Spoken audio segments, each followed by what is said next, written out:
आपल्या शहरातील ताज्या बातम्यांसाठी आजच सबस्क्राइब करा केबी न्यूज। शिरोळ तालुक्यातील महापूरग्रस्तांचे जिल्हाधिकारी कार्यालय येथे उद्या उपोषण। शिरोळ तालुक्यामध्ये 2005, 2006, 2019, 2021 या सालामध्ये येथील नागरिकांना मोठ्या प्रमाणात महापुरास सामोरे जावे लागले होते। तालुक्यातील शेतीतील पिकांचे मोठ्या प्रमाणात नुकसान होऊन अनेक गावे पाण्याखाली गेली होती। त्यामुळे मोठ्या प्रमाणात शिरोळ तालुक्यासह सांगली जिल्ह्याचे नुकसान झाले होते। याला जबाबदार कर्नाटकातील अलमट्टी धरण असल्याचे तालुक्यातील ग्रामस्थांचे म्हणणे आहे। यासाठी उद्या सोमवार दिनांक 9 रोजी सकाळी 11 वाजता शिरोळ तालुक्यातील महापूरग्रस्त उपोषणाला बसणार आहेत। सरकारकडे पूरग्रस्तांनी जागतिक बँकेचा निधी प्राधान्याने महापूर उपाययोजनासाठी खर्च करावा, त्यासाठी तात्काळ बैठक घ्यावी।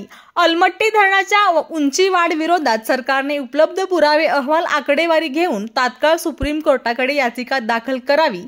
तसेच कोल्हापूर सांगली जिल्ह्यामध्ये येणाऱ्या महापूर नियंत्रणासाठी महाराष्ट्र आणि कर्नाटक राज्याचे एकत्रित प्राधिकरण स्थापन करावे। या प्रमुख मागणीसाठी जिल्हाधिकारी कार्यालय येथे उद्या उपोषणाला बसणार असल्याचे आंदोलनकर्ते अंकुश संघटनेचे दीपक पाटील यांनी सांगितले। केबी न्यूज साठी शिरोळहून सुभाष गुरव।